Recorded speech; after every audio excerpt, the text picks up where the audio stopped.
تمہارے اوپر حق بنتا ہے. وہ تمہارا خالق ہے، رازق ہے، مہربان ہے.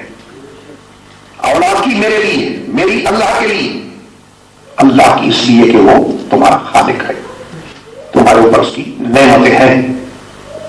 تو اب یہ جو تصور پایا جاتا ہے کہ سید گنہگار نہیں ہوتا، میرے بہت سی باتیں سننے میں آتی ہیں کہ سید ایسے نہیں ہوتے، سید ویسے نہیں ہوتے.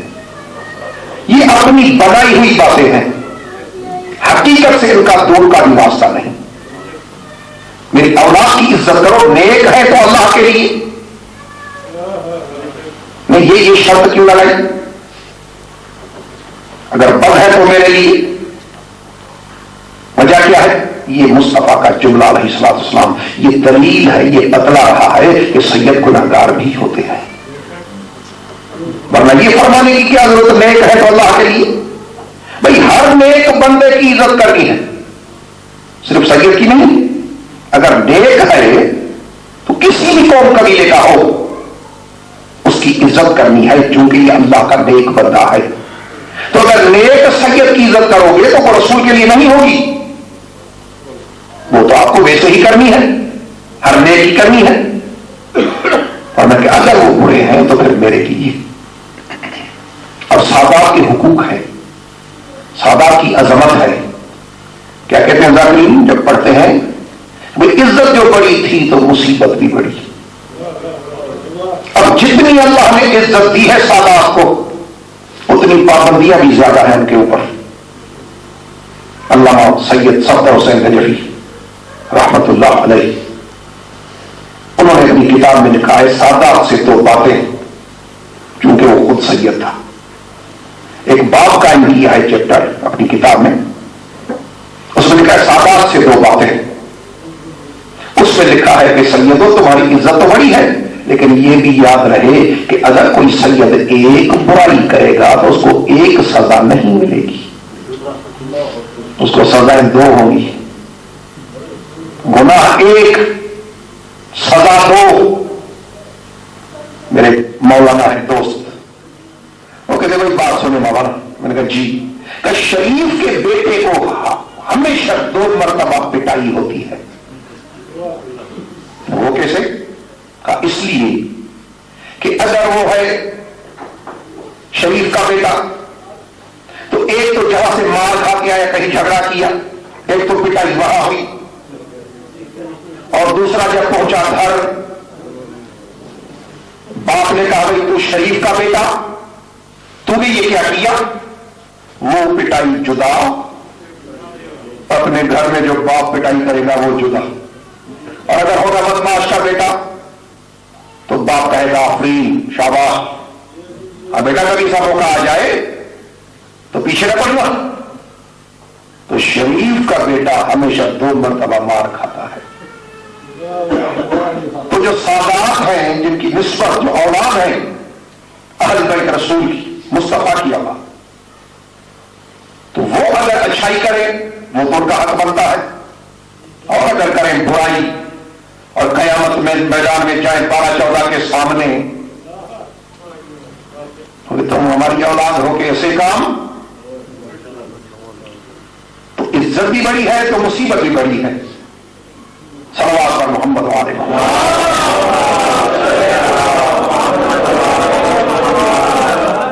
اللہ اکبر.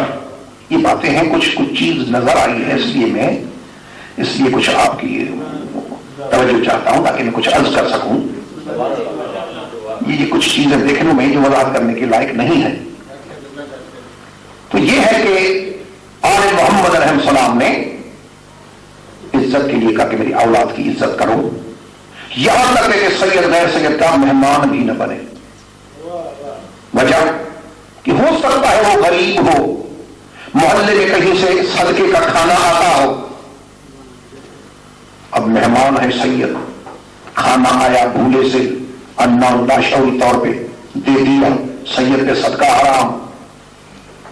یہی تو ہم تانا زنی کرتے ہیں کہ بھائی خمس کے انکاری ہے، کہ خمس نہیں.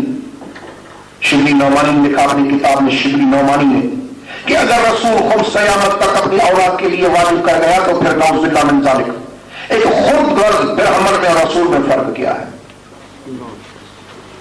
جو میں نہیں سمجھا سکا. یعنی وہ خمس کا انکار کرتے ہوئے زکات و صدقہ، زکات سید کھا نہیں سکتا، خمس امت کو دینا نہیں نکل رہا کہ نہیں. میرے استاد کہتے تھے کہ جملہ کہ بھائی بات سنیں، بات یہ ہے کہ آپ کہتے ہیں کہ جو دوسرے مسلمان ہیں ان کی کوئی چیز قابل قبول نہیں، نہ نماز، نہ روزہ، نہ حج، نہ زکات، کوئی چیز ان کی قبول نہیں. بھائی ان کی قبول نہیں، آپ شیعوں کو کچھ کرنا نہیں. میں براکی نہیں، ان کی قبول نہیں، آپ کو کرنا نہیں. تو یہ پوری دین، شریعت، قرآن یہ کس کے لیے ہے؟ پھر جواب چاہیے. نعوذ باللہ، یہ تو ساری کام بات بیکار ہو کے رہ گئی نا. یہ انبیاء کا آنا، یہ پیغمبر اسلام کے اوپر 30 پارے قرآن کے اترنا، یہ مصطفیٰ کی اتنی تکلیف سالہ، یہ آل محمد کی قربانی، یہ کہاں جائیں گی سب کی سب؟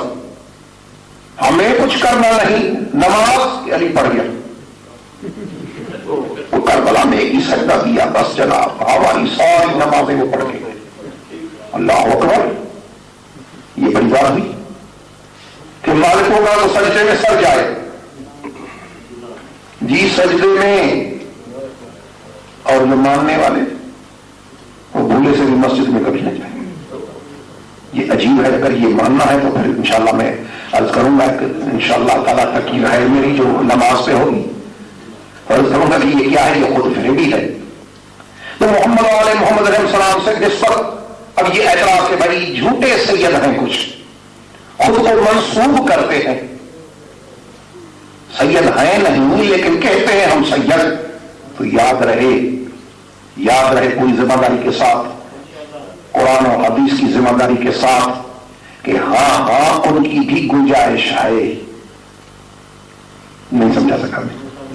ان کی گنجائش ہے جو خود کو سید ہے نہیں، منسوب کرتے ہیں، ان کی گنجائش ہے، لیکن ان کے لیے شرط کیا ہے کہ سلمان بننا پڑتا ہے. السلمان منا اہل البیت. سنی شیعہ کتابوں میں رسول کا فرمان موجود کہ سلمان ہم اہل بیت میں سے ہے. تھا کون؟ فارسی، ایرانی، غیر سید. تو اتنے کردار کی ضرورت ہے کہ سلمان بننا پڑتا ہے، پھر جا کے گنجائش پیدا ہوتی ہے. خدا کو خوش رکھے. تو یہ سادات کا دنیا میں ہونا، یہ قیامت تک اللہ نے ایک نعمت بخشی ہے. قل لا اسألکم علیہ اجرا الا المودۃ فی القربى، کہ جو آل محمد کا راستہ چھوڑ کے دوسرے راستے پہ چلے گئے ہیں، سادات کا وجود دنیا میں آج بھی ان کو بتا رہا ہے کہ ہم ہیں. اگر اب بھی توبہ کر لیں تو دروازے کھلے ہیں. آل محمد علیہ السلام کی اولاد سادات قیامت تک، پیغمبر علیہ السلام کا زمانہ، اللہ کے رسول یہ حدیثیں بتائیں. آل محمد نے، آل بیت طہار نے یہ چیزیں بتلائی ہیں. معصوم کے زمانے کا ایک شخص ہے، تیاری ہوئی پڑی کہ حج پہ جانا ہے. اب جو حج پہ جانے کی تیاری، وہ زمانہ یہ تو نہیں تھا کہ ٹکٹوں کے کرائی جہاز کی اور آدمی پہنچ گیا. گھوڑے گدھے سواریاں ان پہ جانا تھا. کئی لوگ راستے میں مر جاتے تھے. تو وہاں جو تیار ہوا، اب تیاری حج کی چل رہی ہے. ایک گلی سے گزرا، دیکھا ایک عورت گھر سے نکل کر برقع پوش، پردے سے ڈھیر سے پورا کرکٹ کے ڈھیر سے کوئی چیز اٹھائی، وہ بھاگ کے اندر گھر میں لے کے گئی. یہ شخص کہتا ہے کہ میں نے دیکھا کہ وہ تھا کوئی مرا ہوا پرندہ. میں نے تقلبار کیا، اندر سے پردہ دار کیا، یہ کس کا گھر ہے؟ یہ سادات کا ہے، سیدوں کا گھر ہے. یہ کوئی مذکور لے کے گئی کوئی چیز، کہاں؟ وہ میں تھی. اب سیدہ بھی ہیں جی. یہ کیا کیا آپ نے؟ مرا ہوا پرندہ کیوں لے کے گئی؟